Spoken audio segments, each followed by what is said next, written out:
সে বহুদিন আগের কথা। গভীর অরণ্যে এক সাধু সাধনা করতেন। তার সাধনার ধারা সকলের মতো নয়।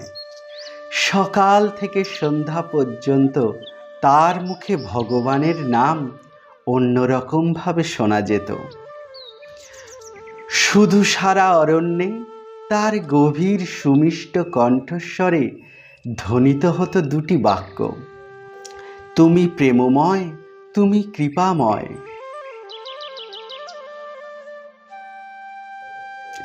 সাধুর অজগর বৃত্তি।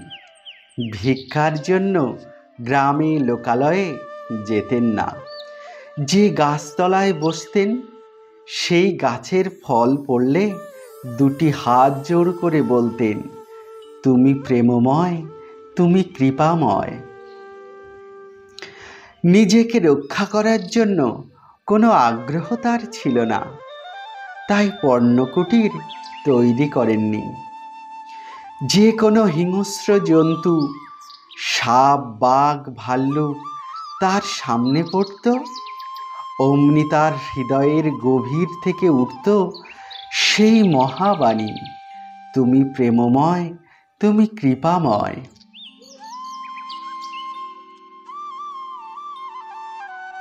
একদিন এক শিকারী পাখি ধরার জাল নিয়ে জঙ্গলে ঘুরতে ঘুরতে হঠাৎ দেখল একসঙ্গে অনেক রকম পাখি একজনকে ঘিরে কলকাকলি মুখর।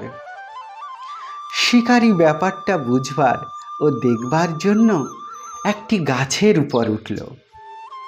আশ্চর্যের ব্যাপার, দেখে এক অতি সৌম্য প্রসন্ন মহাত্মা পাখিদের কিছু বলছেন, আর তারা মধুর কলস্বরে তার উত্তর দিতে দিতে তার মাথার জটার উপর তার দুই কাঁধে কোলে উড়ে উড়ে বসছে।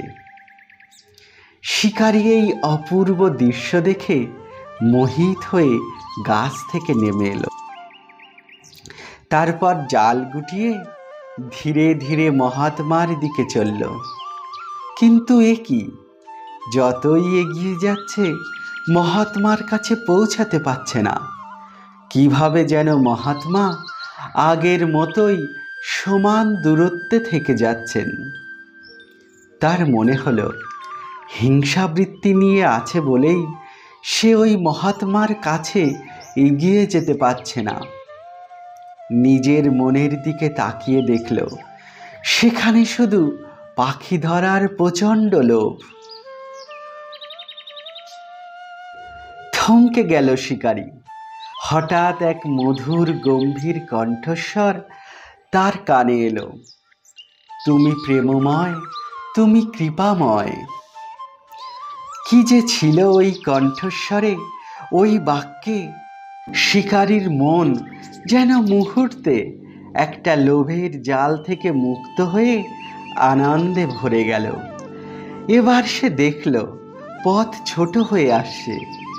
সে এগিয়ে চলেছে মহাত্মার সান্নিধ্যে।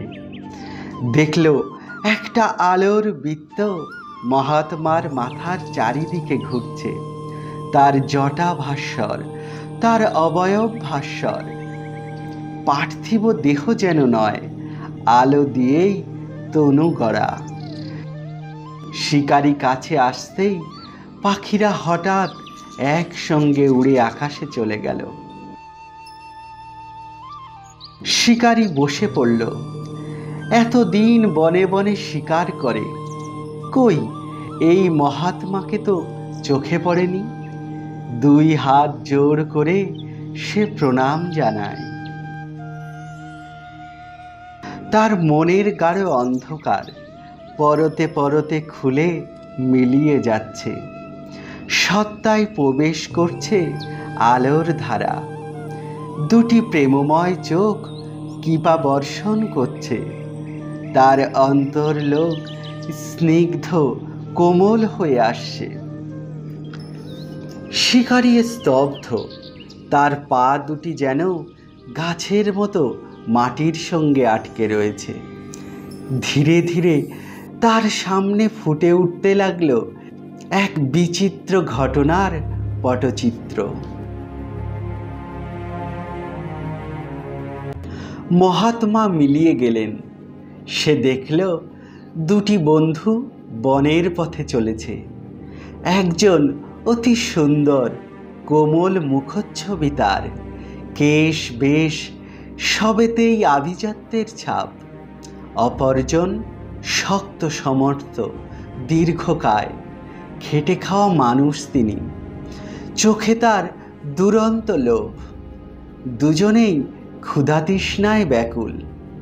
হঠাৎ দেখা গেল এক ডাকাতের দল তাদের দিকে অস্ত্র নিয়ে ছুটে আসছে। নিমেষে তারা ঘিরে ফেলল। সুন্দর মানুষটির দিকে নজর না দিয়ে তারা ধরল হৃষ্টপুষ্ট শক্ত মানুষটিকে, বলির জন্য নিয়ে যাবে। এবার তাদের অনুনয় করল দ্বিতীয়জন, না না, ও আমার প্রাণের বন্ধু, ওকে বধ করো না। ঈশ্বর যে প্রেমময়, কৃপাময়, আমি তারই কাছে যেতে চাই, আমায় নিয়ে চলো ভাই। প্রথম জনকে ছেড়ে দিতেই সে প্রাণ ভয়ে অরণ্যে মিলিয়ে গেল। ডাকাতেরা দ্বিতীয় জনকে নিয়ে চলল।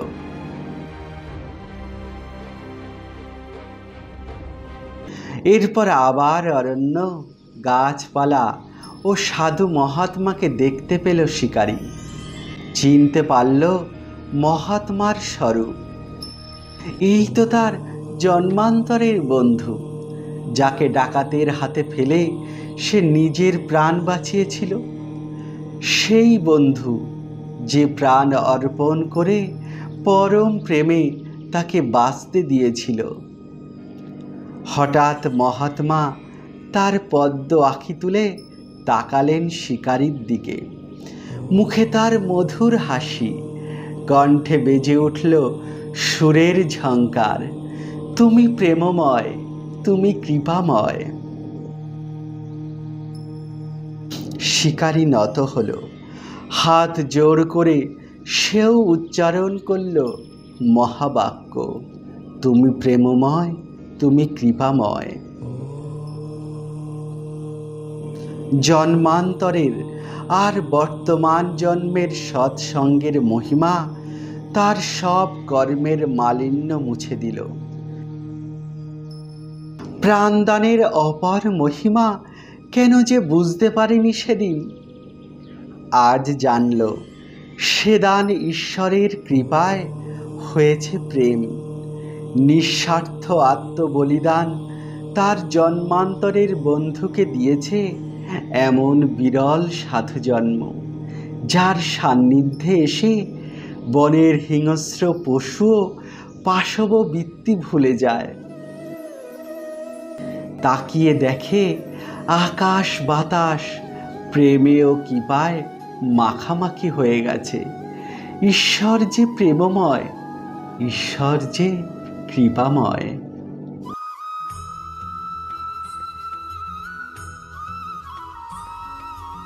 বেশ কিছুদিন পরে প্রবাজিকা বেদান্ত প্রাণার প্রচল কথা থেকে আরেকটি সুন্দর গল্প আপনাদের সামনে উপস্থাপন করতে পেরে খুবই ভালো লাগছে। জয় নিতাই।